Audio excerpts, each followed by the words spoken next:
Voilà, merci de nous rejoindre pour passer l'actualité à travers votre émission hebdomadaire Le Rendez-vous.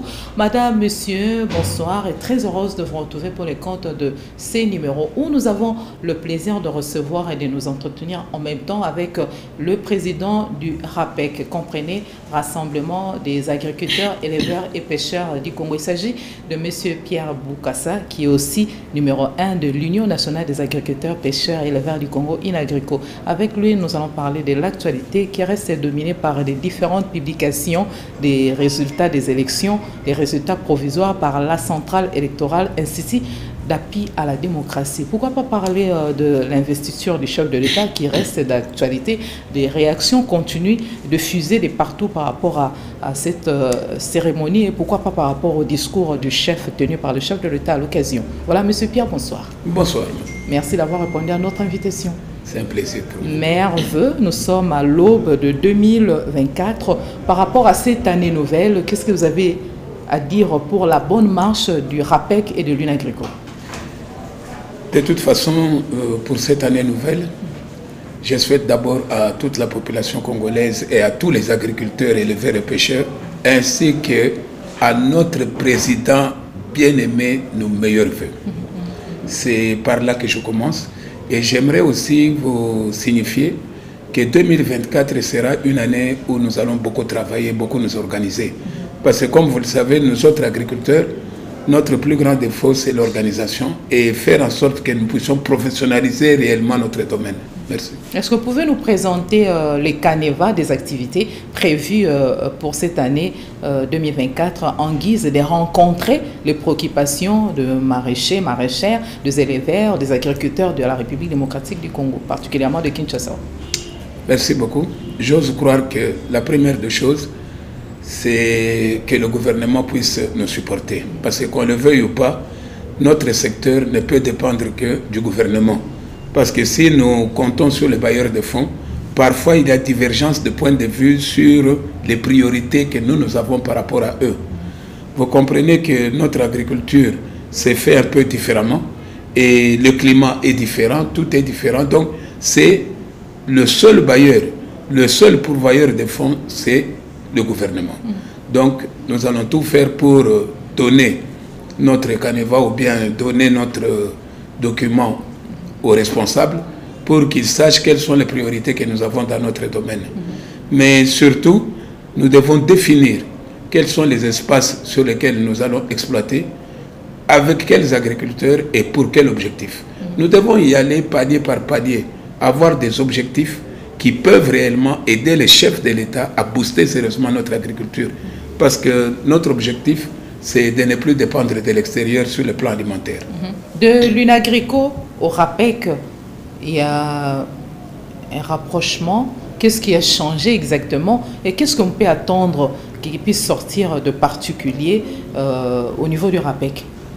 C'est la continuité de l'UNAGRICO ou comment? Non, vous savez, madame, l'UNAGRICO est une association ou un syndicat qui défend les intérêts des agriculteurs. Donc, et au niveau des RAPEC, c'est un parti politique qui cherche le pouvoir. Donc, nous voulons, pour vous souffler quelque chose que je ne voulais pas trop parler, c'était que nous aimerions beaucoup que le ministère de l'Agriculture, du Développement rural, ainsi que la pêche et l'élevage reviennent aux agriculteurs. On ne peut pas continuer avec nos frères qui ne maîtrisent pas tellement notre domaine, mais qui viennent souvent à la tête du ministère, alors que toute la politique de notre agriculture est basée sur le ministère, sur les trois ministères-là. Donc, RAPEC va se battre pour que nous puissions prendre les trois ministères en tant que parti politique. Monsieur Pierre Boukassa, c'est depuis belle lurette que vous êtes en train de mener cette lutte. Vous avez tous les atouts, mais qu'est-ce que justifie qu'on ne vous retrouvez pas? Est-ce qu'on ne vous fait pas confiance? Vous ne vous laissez pas découvrir la difficulté réside à quel niveau? Disons, la difficulté réside autour de ceux qui nomment, ceux qui sont avec les chefs, ceux qui l'entourage, ce n'est pas... Et je vais vous dire quelque chose. Tous ceux que vous voyez autour du chef sont des amis ou des frères. Donc nous nous connaissons très bien depuis l'enfance. Et ils connaissent mes qualités. Dans le même milieu. Vous voyez que beaucoup ont évolué en Europe. Nous, on est restés au pays, dans les secteurs agricoles. Et à un moment donné, il fallait être dans les fins fonds de notre pays pour faire l'agriculture. Donc il y a eu peut-être... peut-être qu'ils ne se souviennent pas trop de nous, quoi. Non, mais sauf que... Monsieur Pierre, c'est pas parce que vous avez renoncé avec le vieil habitudes de prendre d'assaut les artères de Kinshasa pour manifester les ras-le-bol, les mécontentements des agriculteurs, pêcheurs et éleveurs du Congo. Comme ça se faisait jadis. 2023, on n'a pas vu les éleveurs, ceux qui nous nourrissent, prendre d'assaut les artères pour manifester les ras-le-bol, ainsi de suite. Vous ne trouvez pas que ça serait une meilleure des choses, de façon de vous faire découvrir, de vous faire entendre, comme vous le faisiez à l'époque? Vous avez raison, madame, mais vous savez une chose, c'est que on ne manifeste pas pour le plaisir de manifester. Quand on manifeste, c'est pour un but bien précis. Il faut dire que jusque-là, nous étions en train d'observer le gouvernement, mais la situation demeure inchangée. Non, ça a beaucoup changé. Ne vous en faites pas, ça a beaucoup changé. Mais le grand problème, c'est tout simplement que ça doit être plus organisé et que les moyens reviennent réellement aux agriculteurs. Vous comprenez, au lieu que ça revienne toujours aux politiques. Parce que tel que nous l'avons remarqué, ce qui nous fait très mal, c'est que nous continuons à naviguer à vue. On continue à ravir les terres des agriculteurs. On continue toujours, quand il y a des fonds ou bien quand il y a des dons, on donne aux Tatamouassi, comme je l'ai toujours dit, on donne aux Noko, mais pas aux vrais agriculteurs. Et il n'y a pas un projet constant, quoi. C'est qu'à un moment donné, on peut dire, on va faire une agriculture mécanisée, mais mécanisée où? Sur quelle terre? Avec quels agriculteurs? Avec quelles semences? Tout ça, c'est à prévoir. Nous avions voulu d'abord attendre de voir l'action du gouvernement. Et pour nous, comme je vous ai toujours dit, dans l'agriculture, nous donnons 5 ans. C'est maintenant, là, si on a les 5 ans qui viennent, c'est maintenant que nous devons commencer à travailler. Parce que la première année, on doit connaître sur quel sol on va travailler, avec quelles semences, et après voir comment les semences se comportent, 3e année jusqu'à la 5e année. Donc maintenant, nous osons croire qu'après avoir vu les 5 ans passés, les erreurs qui se sont produites, mais, là, les chefs peuvent changer de fusil d'épaule et essayer d'autres personnes qui peuvent réellement l'aider. Il ne faut pas que ça soit en parole, mais en acte. Monsieur Pierre Boukassa, vous n'allez pas me contredire que l'UNAGRICO, Union nationale des agriculteurs, pêcheurs et éleveurs du Congo, est en perte de vitesse. Est-ce que vous avez toujours la même mise, cette même mise sur les agriculteurs, pêcheurs et éleveurs du Congo? Vous continuez à les contrôler comme c'était à l'époque? Ils vous font toujours confiance comme c'était à l'époque? Vous savez, les agriculteurs font confiance par rapport à nos mérites, par rapport à ce qu'on a fait dans le domaine. J'ose croire que jusque-là, nous avons le dernier rassemblement de maraîchers et maraîchères date de... Non, ne vous en faites pas. Avec les élections, on était là toutes les semaines ensemble. On se réunissait tout le temps pour discuter, pour voir un peu dans notre domaine ce qu'il y avait à faire. Donc toutes les semaines.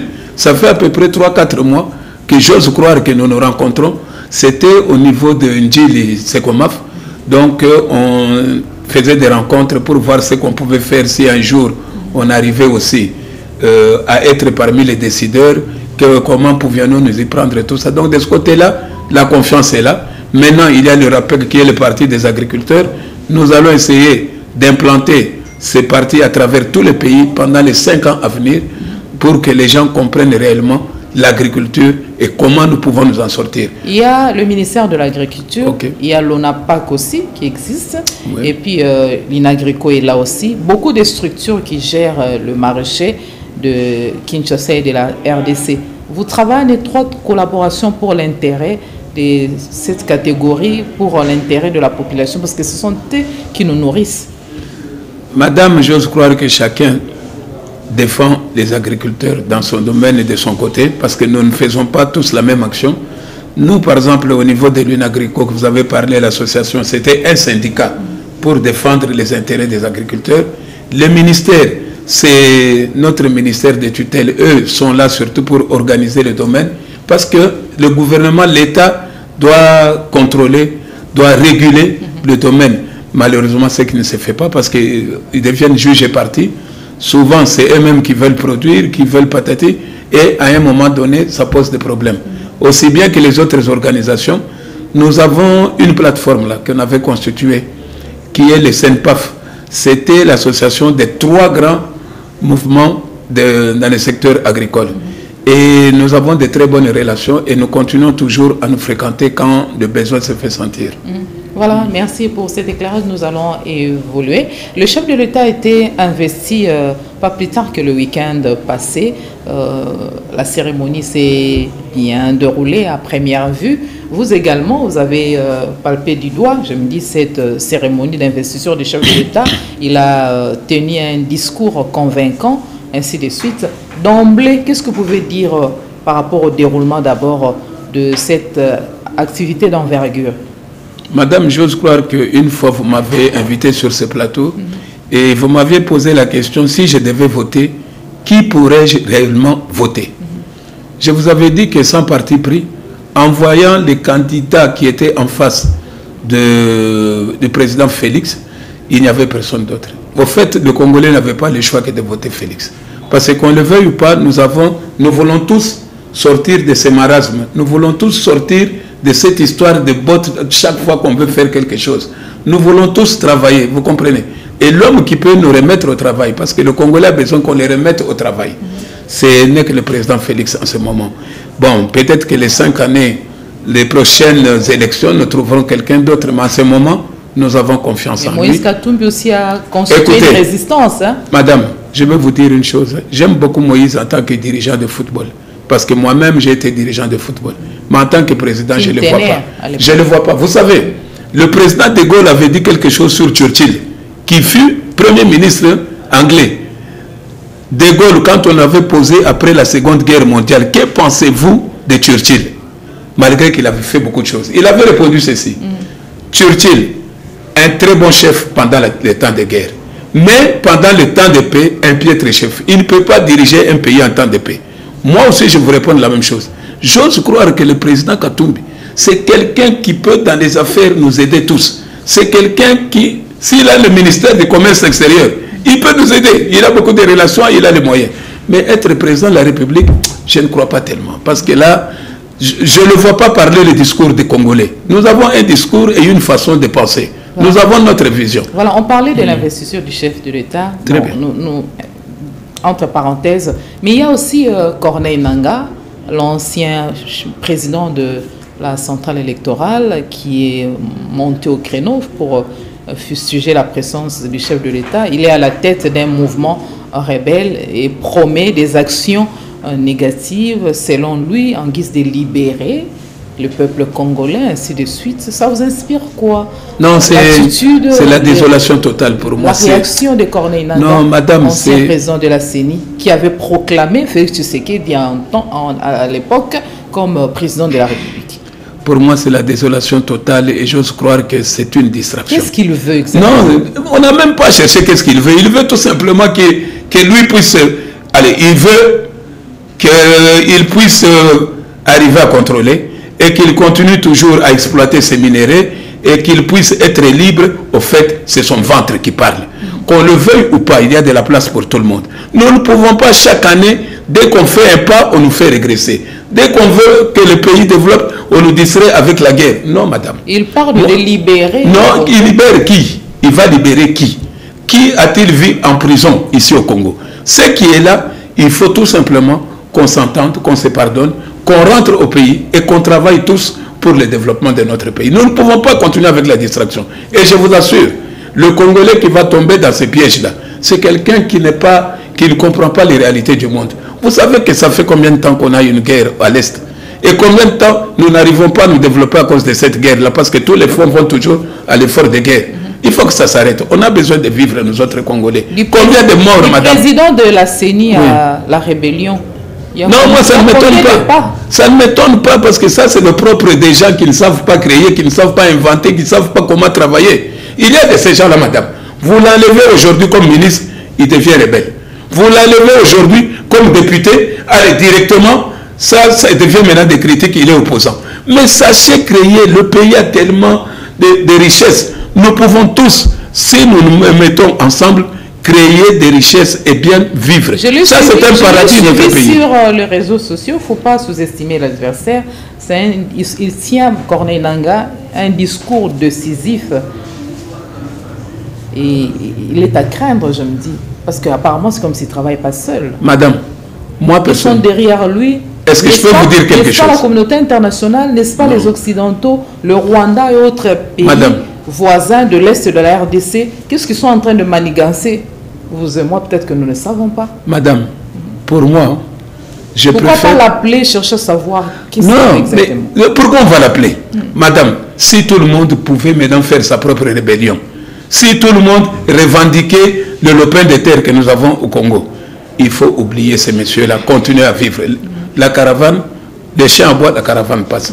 Moi, j'ose croire que Nanga ou pas Nanga, le pays doit continuer à tourner. Rwandais ou pas Rwandais, c'est leur problème. Ils doivent rester chez eux et travailler chez eux. Il est dans les cafés aussi. Il est dans les cafés, il est dans les mines, il est dans tout. Le grand problème, c'est que nous autres Congolais, on veut la paix. C'est tout. Les restes, moi d'ailleurs, quand je viens à une émission comme la vôtre ici, parler d'un Nanga, c'est m'indisposer. Voilà. Parce qu'on le veuille ou pas, c'est des histoires qu'on ne peut même pas parler. Ça, c'est nous distraire. Est-ce que vous savez que si réellement, c'est parce que notre président prie, hein, il prie et il croit beaucoup en Dieu. Si on était tombé sur un président qui réellement peut décider que je rase tout ce côté-là, dès que la population sorte, moi je vais raser maintenant. On a les avions, on a les bombes. Mais quand on se dit c'est notre pays, pourquoi on va le faire? Qu'est-ce que lui a comme arme pour lutter contre une armée congolaise? À moins de faire le terrorisme. Autant revenir, c'est un fils du pays qui revienne, qu'on se mette à table et qu'on parle calmement. Il y a des richesses qu'on se partage. Il était président de la CENI, on peut le nommer aujourd'hui même gouverneur de ce côté-là, reste et travaille. Mais pourquoi faire la guerre, faire mourir encore tes propres frères? Revenons à notre mouton parce qu'on parlait de l'investiture du chef de l'État. La cérémonie s'est déroulée, comme nous le savons tous. À première vue, comment vous avez apprécié l'organisation? Commençons d'abord par l'organisation. C'était teinté de beaucoup. Vous avez fait quel constat par rapport à l'organisation? Ça sort un peu de l'ordinaire par rapport aux cérémonies prévues pour l'investiture d'un chef de l'État? Pour moi, madame, il fallait montrer que le Congo est en train de revenir sur la scène mondiale. Il fallait prouver à tout le monde que réellement, maintenant, nous avons la capacité de parler comme une nation. Parce qu'à un moment donné, je vous assure, même nous qui voyageons beaucoup, nous avions de la peine de nous présenter en tant que Congolais. Chaque fois que vous vous présentez, que ce soit en Chine, que ce soit aux États-Unis, partout, on vous traitait toujours de mendiants et de voleurs. Aujourd'hui, avec cette investiture, tout le monde a vu que le Congo peut réellement aller de l'avant. Et il y avait plusieurs chefs qui ne croyaient même pas à ce qu'ils ont vu. Le peu qu'ils ont vu les a satisfaits pour se dire, nous pouvons maintenant travailler avec ces gens. Nous pouvons travailler avec ces pays, nous pouvons croire en eux. Mais donc pour moi, c'est une réussite totale. Le stade de martyr plein comme un neuf, ça a démontré sa popularité ou bien c'est juste l'engouement, les Quinois sont curieux? Non, les Quinois ne sont pas curieux. Ça a démontré que les gens ont besoin de comprendre la vision du chef et croient en leur chef. Ils croient en lui. Je vous assure, nous ici au Congo, quand on croit en vous, quand on vous aime, le jour où on va même ne plus le sentir, vous verrez que le stade là, on pourra tout faire, même pas 1000 personnes entreront. C'est parce que nous croyons en lui, nous osons, nous disons qu'avec lui, nous pouvons aller de l'avant. C'est pour ça que pour lui démontrer notre confiance, les gens sont allés nombreux au stade. Nous avons vu des chevaux accompagner le cortège, ainsi de suite, tout ça là. Ça a un message, il y a un message que ça véhicule? Non, c'est la grandeur d'un chef partout au monde. On a vu que ce soit en Belgique, que ce soit en France. Il y a le 14 juillet, il y a les chevaux qui défilent sur les Champs-Élysées partout au monde. Ce n'est pas du nouveau. Voilà. C'est bien, c'est bien. Ça montre que nous sommes en train de redevenir forts. Voilà, les discours du chef de l'État à l'occasion de son investiture, un discours captivant. Mais qu'est-ce que vous avez retenu de concret? Aujourd'hui, le Congolais clame haut et fort. Le chef de l'État promet, mais cette fois-ci, il doit passer à l'œuvre. Il doit exécuter les projets qui se sont arrêtés au mi-chemin, continuer les projets ou exécuter de nouveaux projets et consorts. Par rapport aux différentes promesses, par rapport à la situation à l'Est de la République démocratique du Congo, les sociales des Congolais, la situation politique et autres, vous faites quelle lecture du discours du chef de l'État à l'occasion de son investiture? Merci madame. En tout cas, à mon humble avis, il avait épinglé tous les domaines. Mais moi, c'est surtout notre domaine de l'agriculture parce qu'il a beaucoup insisté qu'il va vraiment s'y mettre à fond. Nous connaîtrons réellement ce qu'il voudra faire avec le prochain gouvernement. Si c'est toujours les mêmes là qui reviennent, qui ne savent pas comment s'y prendre et qui sont en train de distraire le peuple de voler, là nous allons déclamer ça. Nous allons même parler, et je passerai même encore ici pour vous dire, les chefs viennent encore de se tromper. Il faut qu'ils fassent confiance à tous les Congolais dans leur domaine. Nous nous connaissons tous. On est 100 millions. On est 100 millions. Mais sur les 100 millions, je vous dis, nous autres qui avons grandi ici, nous nous connaissons tous. Nous savons tel est capable de telle histoire. Si le chef veut réellement, il faut qu'il prenne des gens valables avec le projet qu'il veut développer. Vous pouvez proposer la taille du gouvernement et c'est un peu de nous parler d'estimer aussi les profils des dirigeants. Non, ça je peux pas le faire. Travailler avec le chef de l'État, comme un Congolais, donner votre... Non, je ne peux pas le faire d'emblée comme ça. Je ne peux pas le faire. Mais ce que je peux dire, moi, si j'étais chef de l'État, c'est d'abord de voir un peu la loyauté, l'honnêteté des gens qui sont autour de moi. Parce qu'il ne faut pas que ce soit des voleurs, que ce soit des gens qui viennent pour ne fût-ce que s'enrichir et peut-être aller acheter des villas en Europe. On a vu tous ces ministres. On a parlé des gens qui ont volé. Mais qu'ont-ils fait de concret dans le pays? Où sont leurs sociétés, leurs usines? On ne voit rien du tout. Donc vous dire aujourd'hui, voici ma façon de voir les choses, c'est trop parler. Moi je crois que le chef a toutes ses responsabilités, doit prendre toutes ses responsabilités parce qu'il a accepté d'être président de la République. En étant président de la République, c'est notre garant et nous croyons aux gens qu'il va mettre.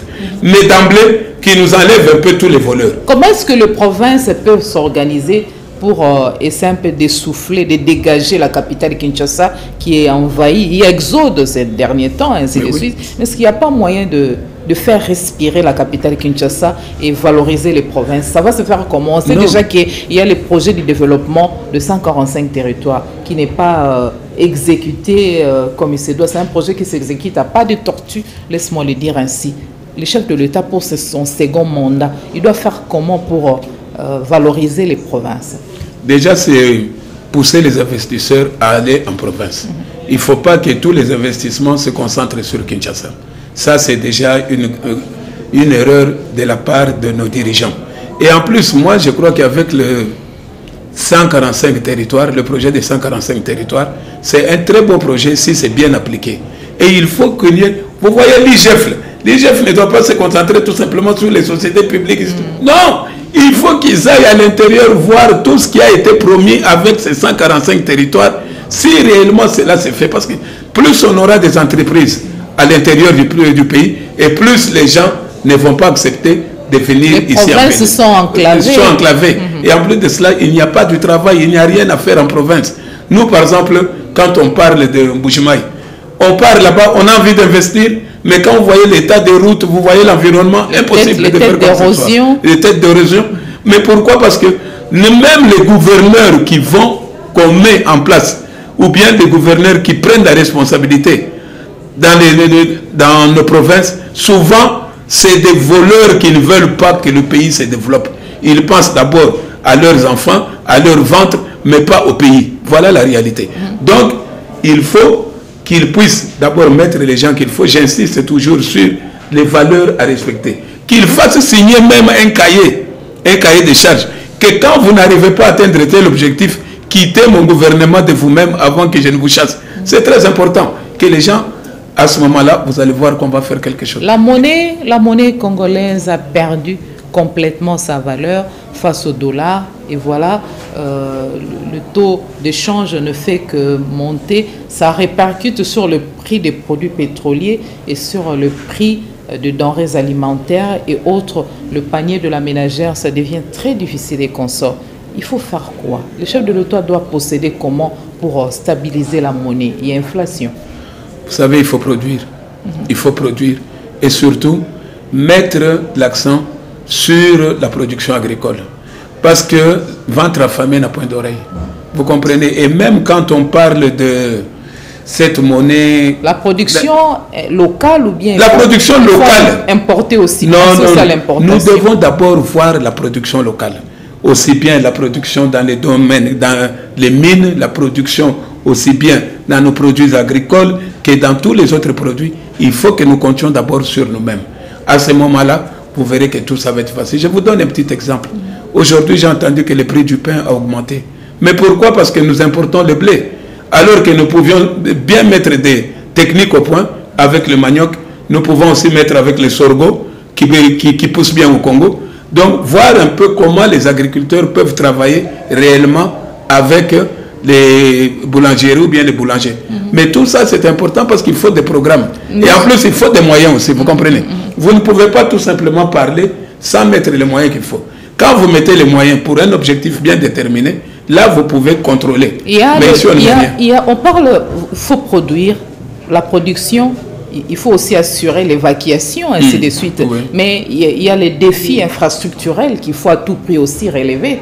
Très bien. C'est pour ça qu'il y a les routes de dessert agricole. Et j'ose croire que dans les 145 territoires, c'est ce qui est donné aussi comme priorité.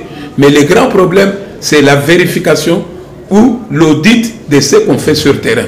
Vous pouvez aujourd'hui, qui ne sait pas que Congolo, Nyuzu, Kabongo, il y a le maïs qu'on n'arrive pas à évacuer.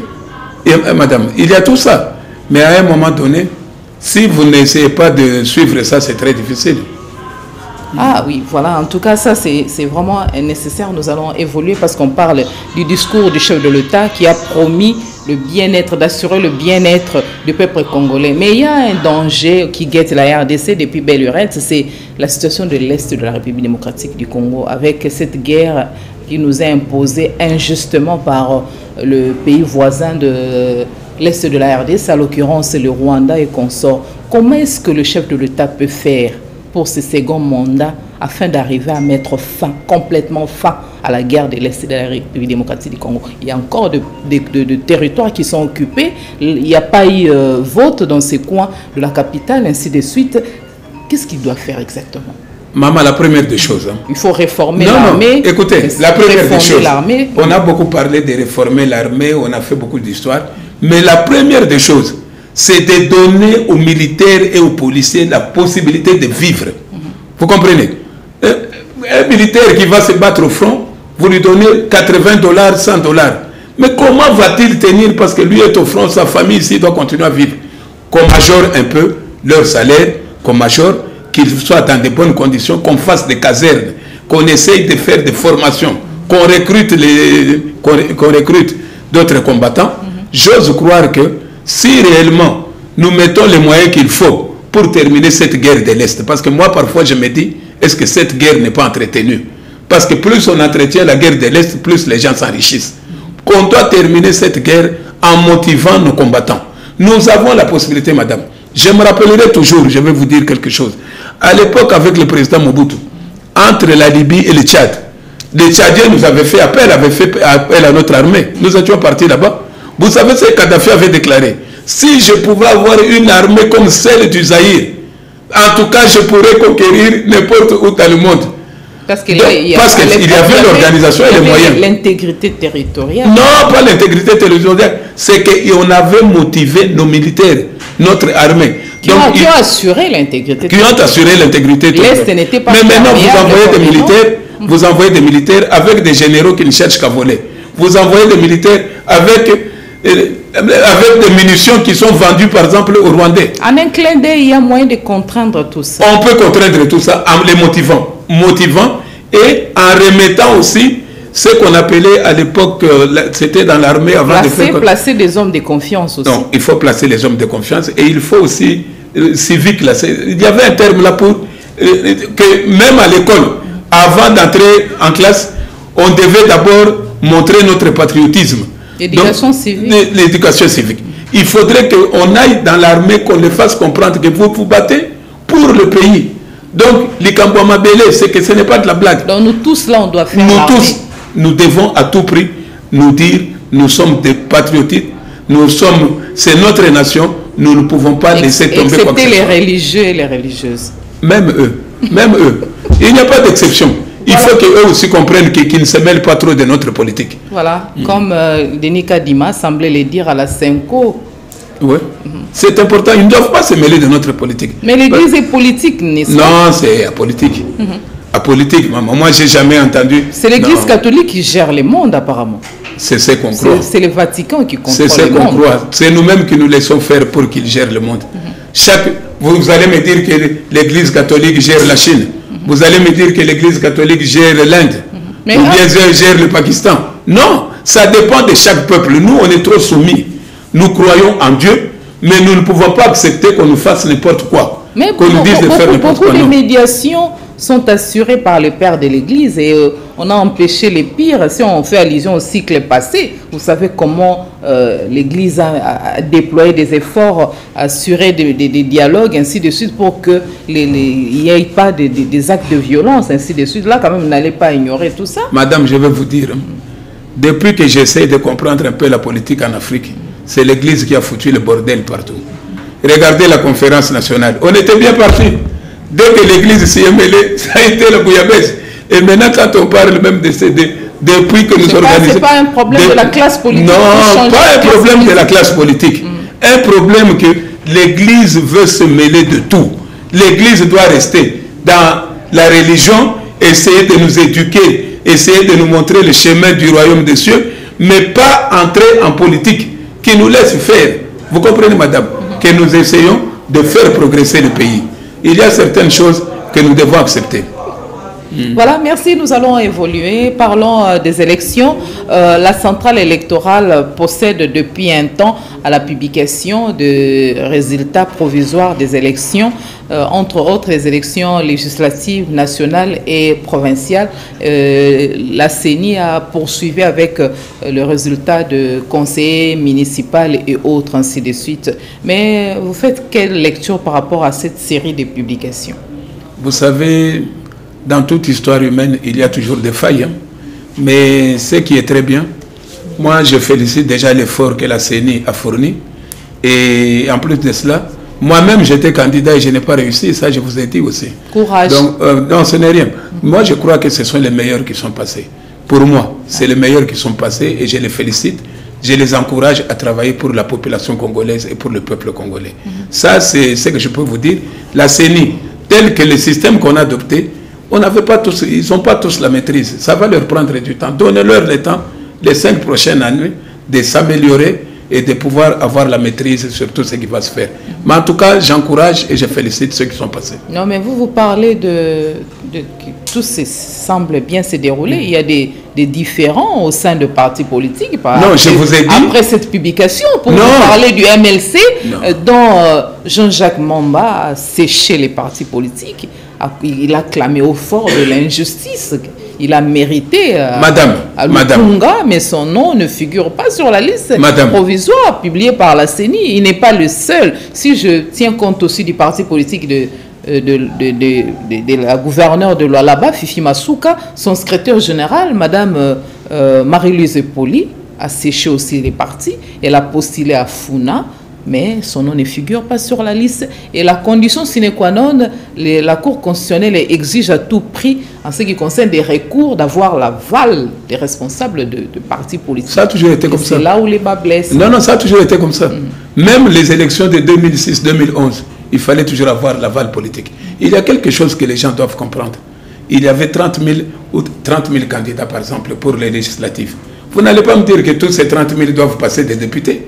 Il y a des gens qui sont passés, laissez-leur l'occasion. Si vous croyez que... Est-ce que vous étiez fait pour être député? Avant d'être député, qu'est-ce que vous étiez en train de faire? Donc vous attendiez là en train de voler pour passer. La députation là, elle a été faite par vous. Votre papa et votre maman, vos amis se montrent pour que vous passiez député. Il faut quand même la méritocratie, de bonnes têtes dans les deux chambres, parce que ce sont les députés. Et vous croyez que ceux qui sont passés là n'ont pas la bonne tête? Ils sont censés légiférer les lois, contrôler l'action du gouvernement. Bien sûr. Et l'opposition clame aux nominations. Et non, maman, combien de fois avons-nous dit ça et chaque fois qu'on a voté, on a vu des gens dormir dans la salle?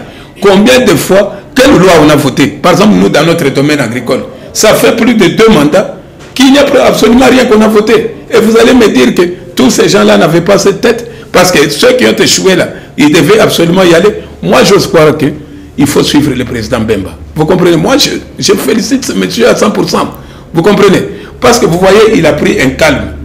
Il ne parle pas, il fait son boulot, il fait confiance au chef. Et les autres, ce sont des gens-là qui s'agitent, qui ne connaissent pas les réalités. Vous savez, la politique, c'est l'art d'avoir les mains sales. L'art d'avoir les mains sales, pas l'art d'avoir les mains propres. Ce sort est réservé au gouverneur de la ville, Gentini Ngobi Lambaka, ainsi de suite, qui était aussi très influent. Il devait rafler beaucoup de voix, lui et le membre, les cadres de son parti politique. Et voilà, il est victime de l'invalidation de la part de la centrale électorale.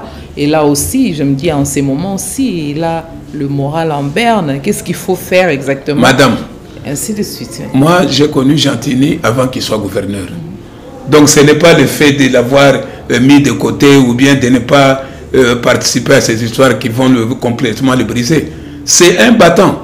C'est quelqu'un qui sait ce qu'il faut faire. Il n'est pas comme tous ces gens-là, les parasites là qui cherchent à manger parce qu'ils doivent devenir députés. Sinon, ils crèvent avec leur famille. N'est-ce pas qu'il Lui ne va pas crever, il va continuer. N'est-ce pas qu'il risque de poursuites judiciaires? Pourquoi? Mais s'il y a raison qu'il y ait poursuite judiciaire, il sera poursuivi. S'il n'y en a pas, il ne sera pas poursuivi. Ne vous en faites pas, on n'en a pas après lui. On en a après la chose publique.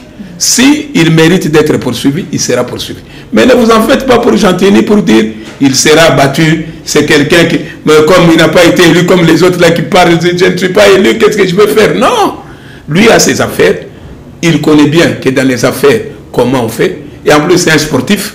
Il sait que dans toute chose qu'on fait, on peut perdre, on peut gagner. Vous comprenez? Vous n'êtes pas obligé chaque jour de gagner. Il y a un moment où vous devez accepter l'échec parce que c'est l'échec qui vous donnera le courage de progresser.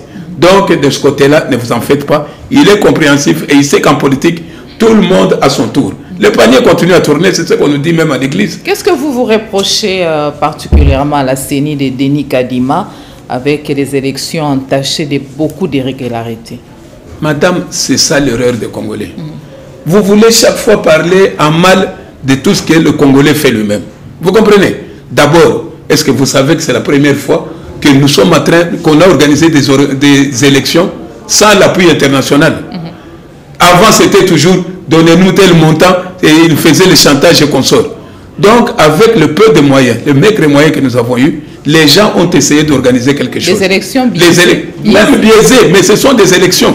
Et nous devons reconnaître que c'est dans notre pays que ça s'est passé et c'est fait par des Congolais. Donc, laissons passer les choses. Voyons les 5 prochaines années, avec les moyens que nous aurons, qu'on améliore ce que nous avons fait aujourd'hui. Vous ne pouvez pas tout le temps revenir en arrière. C'est ce qui nous retarde dans le développement de notre pays. Parlons développement. Maintenant que nous avons terminé cette étape d'élection, comment voyez-vous le futur du pays? Mais quand vous revenez toujours à ce qui n'a pas été bien fait, même les étrangers qui écoutent, même les gens qui nous faisaient confiance, ne nous feront plus. Ils vont se dire c'est un pays de tricheurs, c'est un pays de ceci. Et comment travailler avec eux? Laissez passer nos histoires entre Congolais. Nous trouverons toujours des solutions. Mais continuons, luttons pour le développement de notre pays. Vous avez suscité cette question, M. Pierre, comment voyez-vous l'avenir de la République démocratique du Congo après la publication de résultats des élections générales de 2023 et l'investiture du chef de l'État? Je vous dis une seule chose, tout le monde est déterminé à ce que le Congo aille de l'avant. Et je reste persuadé qu'après cette investiture, quand on aura un gouvernement responsable, nous pouvons espérer à l'avenir du pays et au devenir de nos enfants. Voilà, merci de nous avoir suivis avec beaucoup d'attention et intérêt. Nous sommes presque à la fin de cette émission. Un message particulier, un peu de mots pour clôturer. Croyons à notre pays, croyons à notre président et que nous soyons tous unis pour le développement de notre pays. C'est ce que je peux dire. Et surtout, qu'on nous donne le moyen dans le secteur agricole de pouvoir réellement travailler, de ne pas tout le temps faire du bricolage, de bricoler, mais qu'on travaille en tant que des professionnels. C'est ce que je peux dire. Voilà, M. Pierre Boukassa, président du RAPEC, Rassemblement des agriculteurs, pêcheurs et éleveurs du Congo, président aussi de l'Union nationale des agriculteurs, pêcheurs et éleveurs du Congo, ASBEL. Grand merci d'avoir répondu à notre invitation ainsi qu'à toutes les questions prévues pour ces numéros de votre émission Les Rendez-vous. Vous avez pris l'émission en cours, ne vous tracassez pas, la rediffusion, c'est le samedi à 13h, heure de Kinshasa. Merci aux preneurs de vue, merci à la chaîne de référence Antena pour ces programmes. Nous vous retrouvons la semaine prochaine pour un autre numéro de votre émission hebdomadaire Le Rendez-vous. Une très belle soirée à tous et chacun.